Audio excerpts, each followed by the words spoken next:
అంటే కొల్లాపూర్ నుంచి వస్తారు, అక్కడ నుంచి రాలి, అంబేద్కర్ నుంచి రాలి, అంబేద్కర్ చౌక్ నుంచి రాలి,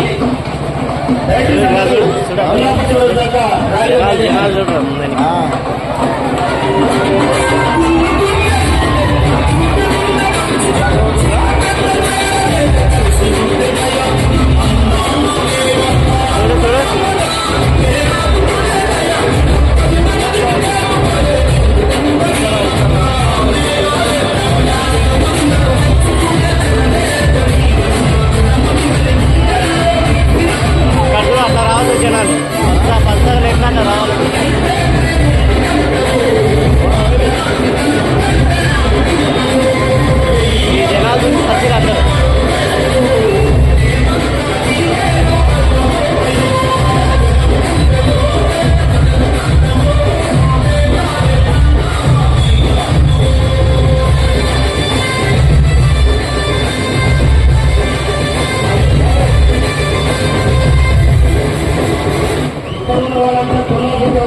కాంగ్రెస్ పార్టీలో ఉన్నా ఈ రోజు బయటకు వచ్చి పోటీ చేస్తున్నా.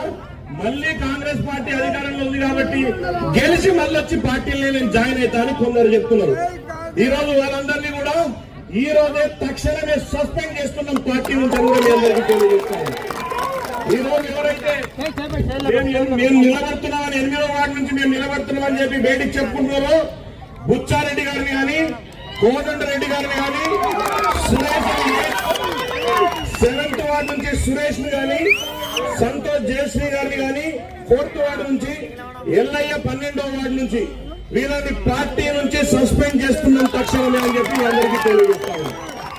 ఎందుకంటే రేపు నాడు కాంగ్రెస్ పార్టీ అని చెప్పి మేము కూడా కాంగ్రెస్ లకు పోతామని చెప్పి ఏదైనా తప్పుడు మాటలు చెప్పి మీరు ఓటు వాళ్ళకేసినా నాకేసినా ఓటు అంటే దయచేసి నమ్మకండి. ఎవరు కూడా వాళ్ళెవరు కాంగ్రెస్ పార్టీ వాళ్ళకి సంబంధం లేదు. ఎప్పుడైతే ఆ లయన్ గుర్తు మీద నిలబడ్డారో ఆ రోజే వాళ్ళు కాంగ్రెస్ పార్టీకి సంబంధం లేదు. నిన్నటి వరకు మారుతారే వాళ్ళు చూసినాం. ఈ రోజు వారిని పార్టీ నుంచి బహిష్కరించడం, 6 సంవత్సరాల వరకు వారిని పార్టీలకు తీసుకునే సమస్యనే లేదని చెప్పి అందరికీ మాటిస్తున్నాం. ఈ సస్పెన్షన్ ఆర్డర్ ని పిసిసి అధ్యక్షుడికి కూడా ఇది వెంటనే పంపించడం కూడా జరిగింది.